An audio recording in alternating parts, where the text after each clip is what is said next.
नमस्कार कुकिंग तड़का को स्वागत जनाऊँगी। आज मु आपण मानू काबुली बुट आलू तरकारी करी देखैबी। देखंतु तरकारीटी केते सुंदर देखाउची। आसंतु देखिबा काबुली बुट आलू तरकारी। मु राति 200 ग्राम काबुली बुट राति ताकू पानी रे भिजेकी रखिथिली। तापरे एबे मु 2टा आलू काबुली बुट को गोटे बासन रे गोटे खुला जगह रे ताकू सिझौची। कारण मोर प्रेशर कुकर नहीं से मु गोटे बासन रे ताकू सिझौची।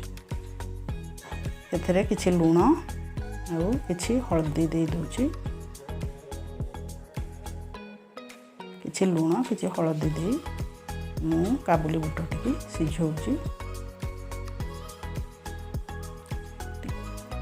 तापरे देखंतु काबुली बुट हमर केते समय पर देखिबा बुट सिझिलाणी ना नहीं। देखंतु बुट भल भाबे सिझी गलाणी हमर।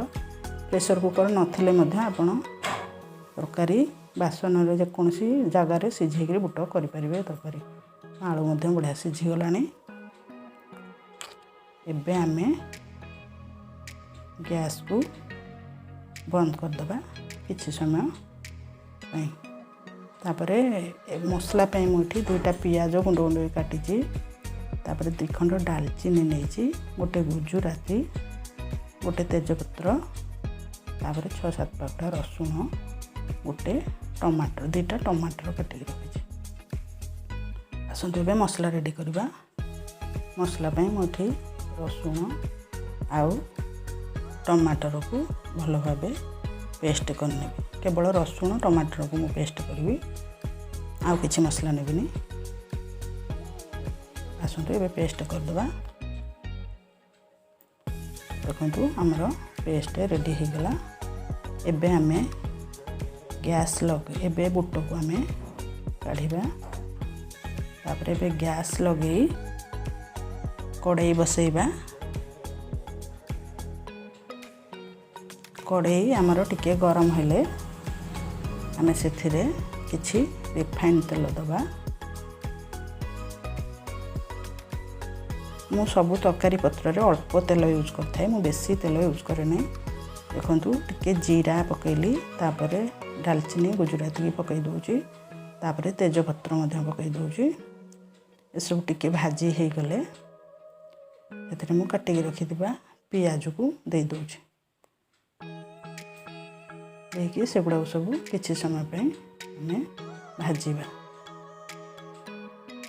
पियाज हमर पूरा लाल कलर होबा जाय हमें ताकू टिके भाजीबा। देखंतु पियाज अल्प भाजी हे गलानी।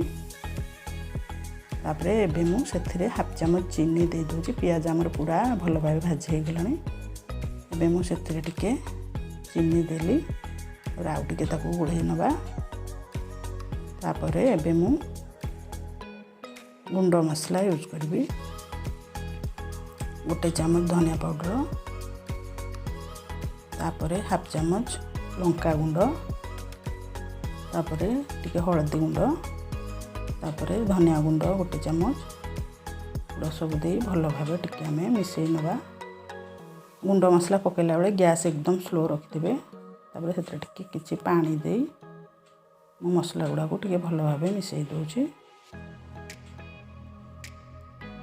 देखो मसला हमर भल भाबे गुड़ै हे गलानी। एबे मु सेथिरे बाटी की रखितबा रसुण आ टमाटर को दे दोची। तापरे भल भाबे टमाटर को हमें ता कंचा वासना जिबा जे हमें भल भाबे मसला संगे कसिबा। देखो केते सुंदर देखा होची मसला हमर भल भाबे कसी सारी आउट के ताको कसिबा। पूरा मसला हमर भल भाबे कसी होबा जाय। तापरे मु एथि किछि बुट को टिके ग्राइंडिंग करबी। हाफ ग्राइंडिंग कर देबी ताको। कारण बुटटा को टिके ग्राइंडिंग कले तरकारीटा ग्रेवी भल होई थाए। आपण चाहिले जे कोनसी हुमदस्ता हो कि जे कोनसी जिंस रे आपण ताको बुट को आपण टिके दाबी देबे छेची देबे। हुमदस्ता हो कि जे कोनसी जिंस रे टिके आपण बुट गुड़ा को सब दाबी दुबी देले बुटटा भल ग्रेवी आसी थाए तरकारीटा से मुझे टिके ग्राइंडर रे अल्प बुट को ग्राइंडिंग कर देछि बुट से पकई सब जाक ए बुट आलू को मु भल भाव कषुची तापर मु लुण गोटे चामच दूची तापर टिके गोलमरीच गुंड दूची देकरी मुझे भल कि बुट को आलू को मसला सांगे कषि दूची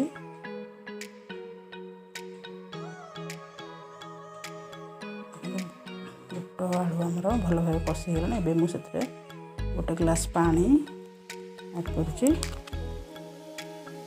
पुणी थरे टिके भल कर गोलई दूची